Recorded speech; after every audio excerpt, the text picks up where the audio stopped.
We already skipped the introduction slide then. The title was indeed Using Discursive Game Design to Encourage Spatial Economic Learning. My name is Rene Glas. Jasper van Vught, my colleague, will start in 10 minutes. We are indeed from an entirely different field. We are from not just from the humanities, we are from media and culture studies. And we study games within media and games and play within culture. We do so within our own department and have done so for more than 20 years now. On the top left corner, for instance, you see a program guide for our master's program from the late 90s. You might recognize Lara Croft there. The Tomb Raider series was then relatively new. And some assorted books and publications we created throughout the years. But game research or the study of games and play has become much larger than just media studies. So if the next slide. Within University of Utrecht University, game research has become a focus area of all disciplines. Next to several other large focus areas of the universities. So multidisciplinary research on serious gaming and playful interaction has been a key element of Utrecht-based research. And that's also the reason why we are involved in this particular Erasmus Plus project, which is of course also multidisciplinary. Next slide, please. Yes. So why even bother studying games and play? Well, the reason for this is what some have called the rise of a ludification of culture, which started in the 60s and reached its high point in the last 2 decades. Ludification comes from the Latin word ludens or ludus, and ludus as a noun stands for play. For sport, for school, for practice, but it's mostly used to indicate play. So a ludification of culture therefore means that our culture is becoming increasingly playful. The picture right there, for instance, shows you a massive scene of people in the Netherlands in the first year of Pokemon Go. Like Pokemon Go was a game which people could play using geolocation software. It overlaid a game over the real world, and people would be hunting Pokemon in the streets. Just like, say, 15 years ago, it would be unthinkable that regular citizens would actually go out and play games in the streets of all walks of life and all ages, instead of just playing games on their couch at home, which people have been doing for a long time, of course. So play was suddenly out in the open, and ludification of culture, or a ludic century or a ludic society, has reached other areas as well beyond entertainment. For instance, it has become part of what at the previous presentation called new work, right? Playful business solutions. It has become a much bigger part of school systems where play or games are being used to gather information about children and help them study. It has become part of the health industry and mental health industry, with apps helping you to better yourself, to think about the human body as a quantified self, which you can train or help or cure through play. So understanding play and games, what play and games means, also helps to understand contemporary society and the way playful or ludic technologies play a large part in that. And we should do that critically. Next slide, please. Yeah, so spationomy, of course, the project where we are involved in is such a project. It is about spationomic learning, but how to do that best through play and games. That was the question this project asks, or at least the Spationomy 2.0 project and the previous one asks. Next slide, please. So game studies within our field, media and culture studies, is not necessarily the same as game studies in other fields. So if you go to the next slide, you will see an overview of game studies within the humanities, I'd say, or in the social sciences, where you could, for instance, as if you see in the left column, You could study games using textual analysis with a history in media studies. You could study players. You could study game culture. You could study metrics, statistical analysis of log data. The lighter areas, which is game and ontology and culture, are the areas where our expertise mostly lies. So you therefore also see here our theoretical inspirations and the common methodologies we use. But what we see more and more with the multidisciplinary nature of this field is that these are being combined with other fields to look at game design and meaningful outcomes of game design in all kinds of applications, for instance, education. Next slide, please.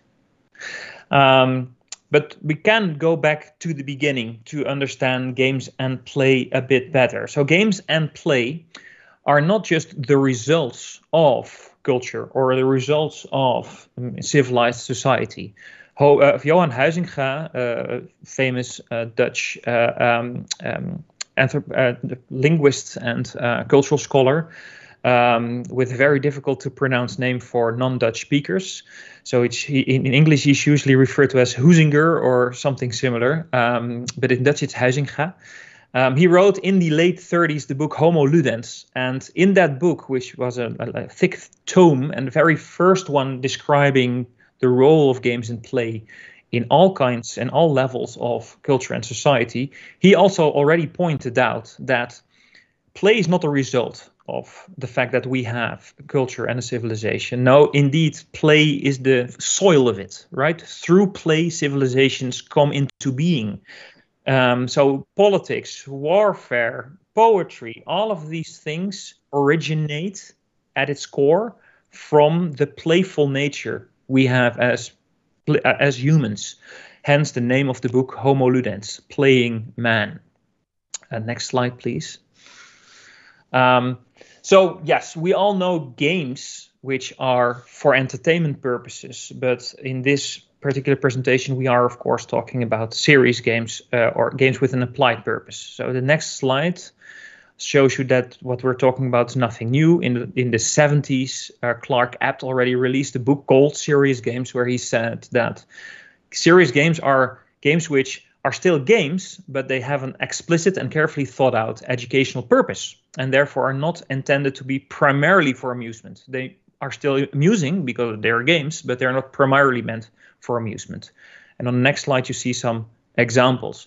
So for instance, you could have games with a purpose to teach you about, for instance, a health crisis in Darfur. So that's a political game. There might be a game about a jogging app which gives you points if you jog really hard.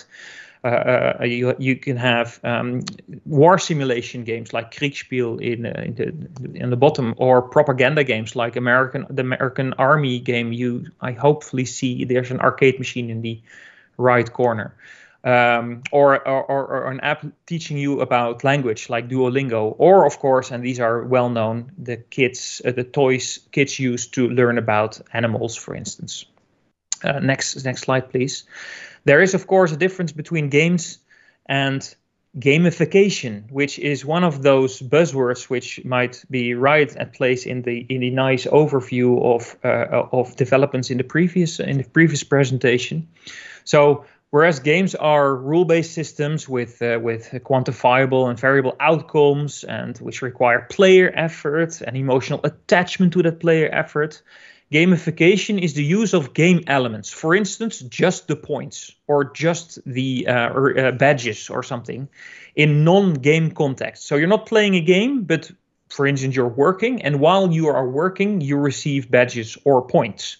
Here you can also see the difference, of course, between intrinsic motivation, you want to work, or extrinsic motivation, you work because you get badges for it. Even though those badges might not actually mean something within that work setting, they only mean something culturally. So the next slide, please. When we then slowly transition into education, which is of course the topic of our talk, discursive game design to encourage spatial economic learning, You can look at various learning theories, for instance, behaviorism or cognitivism or constructivism. And the top one, I'm not going through this in detail. We don't have time for that, and it's also not needed. But in the top one about behaviorism, you see some elements which we also see in gamification, right? It's really about stimulus response based learning. It's drill and practice reinforcement. That means that external stimuli like clear objectives and rewards and feedback and repetition, etc., is key. And this is mostly meant to help the teacher to quickly organize and do this. So most of the educational entertainment games or edutainment games fall in this category. Cognitivism is already more about intrinsic motivation of learners. It's about giving players a sense of control, like player-made or player-aimed challenges and so on. And with constructivism, which is far more about situated learning, active learning, collaborative learning, critical reflection. Here we see a focus on meaning making, and we see a different type of games than the games which are usually associated with behaviorism. For instance, strategy games, role-playing games, larger simulation games, and game design as a game itself, because that is, of course, the goal in our project. The next slide. One of the things we wanted to prevent is this, which is a well-known image within educational science and game educational games. That is the chocolate-covered broccoli, where educators think that learners are not interested so much in the actual content of a course, for instance, which is the broccoli, the vegetable kids usually do not want to eat. But if you pour chocolate over it, they might suddenly like it, even though it is still broccoli underneath. So lots of the games which are being created might stem from this idea that what you try to teach kids or learners might not be that interesting, but if you add a layer of games and play over it, it suddenly becomes engaging. It's a chocolate over broccoli. We want to prevent that, and one way of doing that, and this is my final slide before I give the word to Jasper, the next slide, is that we aim to deal with learning through rather than from games. Right, so the game design itself is at the core of what we want to do in a learning environment. And with that, I give the word to my colleague Jasper. Yes. Yeah. Thank you, Rene. Yep. Oh, sorry, Jasper. You can go on. Yep. Okay. Great. So are there slides? Yes. Great. Thank you. So if you can go to the next slide, please. So I guess what I would like to emphasize in this last part of this this talk is something that might nullify some of the things that Rene has said, because he's of course mostly focused on games, and what I want to do here is really focus on the creation of games as an educational process. So here we're really shifting from the object of the game to the process of game making and how that actually is useful for education. So just to emphasize a couple of points of why we think that is very important. The first two are basically, they stem from this idea that games are, of course, not faithful models or representations or simulations of our real world phenomena that we're trying to study. And this can result in two specific player dispositions or player attitudes. The first one being, okay, if indeed the game is not a faithful model, then everything that I learn from the game is just learning about the game itself, how the game rules function, how the game world represents things, rather than from what it is trying to simulate. And this is something that Ian Bogost, the famous game scholar, in that sense calls stimulation denial, right? We basically just deny the whole game itself as something that is not faithful to begin with, so it doesn't teach us anything about the real world. The other one is even also problematic, which is this idea of simulation resignation, right? So where actually we do not acknowledge the fact that these games are not faithful models of the real world phenomenon that we're studying, and we just become so engrossed, so immersed, so engaged in the game system, that we don't see how problematic some of the representations or rule systems are that are trying to represent our real world phenomenon. So this is indeed, we just basically resign to the game as something that is trying to teach us.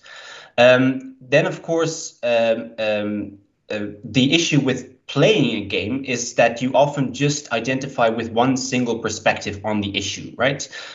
We just have one model of the situation, and you become a specific player type, a specific character that engages in the situation, and it doesn't allow you to see multiple perspectives on the situation, which becomes especially problematic for wicked problems or intractable controversies in which different people have different frames onto the reality that you're trying to study. And finally, serious games, in the way that Rene has also discussed it already, is often focused, especially in the classroom settings, on very short-term play sessions, which is supposed to produce immediate results. And we find all of these things very problematic. So indeed, this is why we want to emphasize a different way of going about this, indeed, focusing on the process of design and learning from that. So next slide, please. So we're, of course, not the first ones to think of this. This stands in a much longer tradition that Rene already emphasized. It aligns much more with, indeed, constructivist theories of learning, educational theories, and specifically also constructionist learning, which is also focusing on actively building things and learning from the building process itself. So some examples here are, for instance, Seymour Papert, who is a famous mathematician and educational theorist, who indeed stands at the forefront of this constructionist learning theory. He's the creator or one of the founding fathers of the Mindstorms Lego sets that kids can learn from. They learn coding in that sense. We can even go further back. Friedrich Froebel, a famous educationalist philosopher in the 18th and 19th century, already started thinking about how kids in kindergarten learn through building things, which is the Froebel box, or the Froebel gifts box that you see at the bottom right there. So this is also indeed building things and learning from that in that sense. And of course, it aligns with this idea of more practice-based research, which you have in various fields, also within our own field.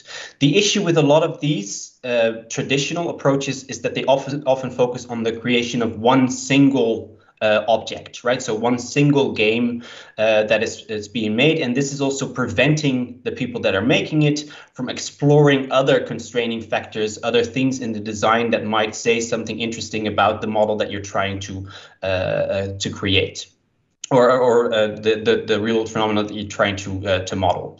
So next slide, please. So this is where we get to our specific approach to this issue, and this is what we call discursive game design. And it's basically emphasizing multiplicity. So not a single thing that you're trying to build, but you're trying to create small, oftentimes quick and dirty mock-ups of simple games. And through that design process, and by comparing these different results, you can actually start to see how the thing is starting to model. You can also explore different rule sets, different relationships in data sets, what have you. And even through productive irritation, so by having things not work properly, you can still gain interesting insights into the data sets that you're trying to study and the way that the game system functions and models the real world phenomena that you're studying in a specific way. Next slide, please. So this gives us a couple of interesting angles into the studying of these different data sets. So first of all, of course, a more epistemological angle allows us to think about these different topics in specific ways. So we can think about tool criticism or data literacy. It also allows for a very social, societal impact angle, in the sense that it allows for co-creation of games using data sets with stakeholders, for example.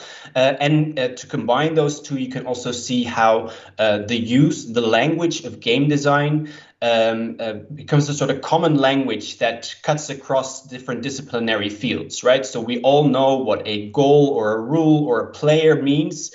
And we can use those terminologies to basically find common ground in interdisciplinary or transdisciplinary work. And this aligns with a longer tradition in game theory as well, where Norton Long, for example, already talked about the local community as an ecology of games, right? So that our community, the practice that we perform in our community can be seen as something that where we abide by different rules, where we have different goals together. Some of them may be competing, some of them may be collaborating, what have you. So next slide, please. I see that I'm slowly running out of time. So I just want to end with a couple of examples. So this is an example from a government-funded project in the Netherlands where we actually studied geodemographic data sets on drug abuse and public order. So for instance, we started to map drug waste sites in the Netherlands, and we wanted to see if we can use game design with different stakeholders to also foreground motivations, relationships, results of the different data that we were using, mostly also this on the ground experience of people working in this industry. So mostly healthcare workers, police workers, all those kind of things. So it allowed us indeed to connect different data sets, also question broad patterns, and emulate viewpoints by having these people perform also as a player in these systems. So next slide, please. Yeah, we can go very quickly through this. So basically we had a two-tier plan here. First of all, we used it as a research method, indeed thinking through game design. So who are the stakeholders, who are the players, what are their objectives, are they competing, are they collaborating, do they have different goals? And then, of course, we also used this as an awareness tool where we then started to use the game design process itself with these different stakeholders to raise awareness of the complexity of the situation. Next slide, please. This is what that looks like. So as you can see, it's very sort of quick and dirty, off-the-shelf material that we're using, just print out of maps, just trying to see if we can sort of start to see relationships in different data sets that we started then visualize with the different tokens on the maps. Next slide, please. So and then basically the final examples that I wanted to show you, because of course this is part of the spatialomy session here, is that we have done this also with different with students in different summer schools already, and you can see here that students then indeed start to create different maps, different boards to play on. In this case, indeed finding the best energy source near you, a game they call Blackout, that allowed students to combine both economic data and geographical data and play around with this. And this was very much a sort of negotiation and calculation type of game. Next slide, please. One other example, so this is very much very similar to the game Ticket to Ride. So it's a game about infrastructure building, water infrastructure building, that allowed students to indeed map out different water infrastructures on the map, taking into account various variables in the process itself. Next slide, please. So just to wrap up, our focus has been in the Spatialomy project to emphasize three different ways in which we can use spatial economic data. We can design through data, so indeed use these data sets in the design of the game itself. We can then start playing around with these data sets, so we can even start thinking about how we would cheat within the model and what kind of assumptions that would lay bare, ideologies that would lay bare about the relationships that, between the different data sets. And we can also think about games that would help us to generate data. So this is one example, a game called Utrecht 2040, which is basically a mobile, location-based mobile game that takes you through the city and gives you different assignments in the city, and you perform those activities in the city and slowly create a map of different parts of the city where you have performed a specific action. So you create data points in the city about, in this case, environmental issues that have to do with the city itself. And then final slide, please. So just to wrap up, I think what's important to emphasize here, just to go back to why we think it's important to not just play the game, but also to make the game, is indeed we're not empathizing with one specific player position, but we have to have a more balanced perspective on the issue. So as a game creator, we need to take into account various positions, various disciplinary positions, player positions, and all types of different goals and rule sets. And that also helps to indeed increase this interdisciplinary perspective. And then the very final slide, apologies for running over time a little here. So just as an outlook, this comes from a study by one of our former colleagues, Stephanie de Smale, and some other colleagues there, thinking about indeed how games can be implemented in teaching, and they warn for at least a specific considerations, and this is also what we're currently working on. So ideally next year we would be able to present this sort of a game design in a box type of material, where we also specifically take into account the role of the teacher and the course integration, right? So we're also working on specific course material on how to integrate game design into your courses that can help students get to grips with specific relationships in data sets, in this case specifically spatial economic data sets. So apologies for running over time. Thank you very much for your attention. And if you have any questions, we'll stick around for a little while.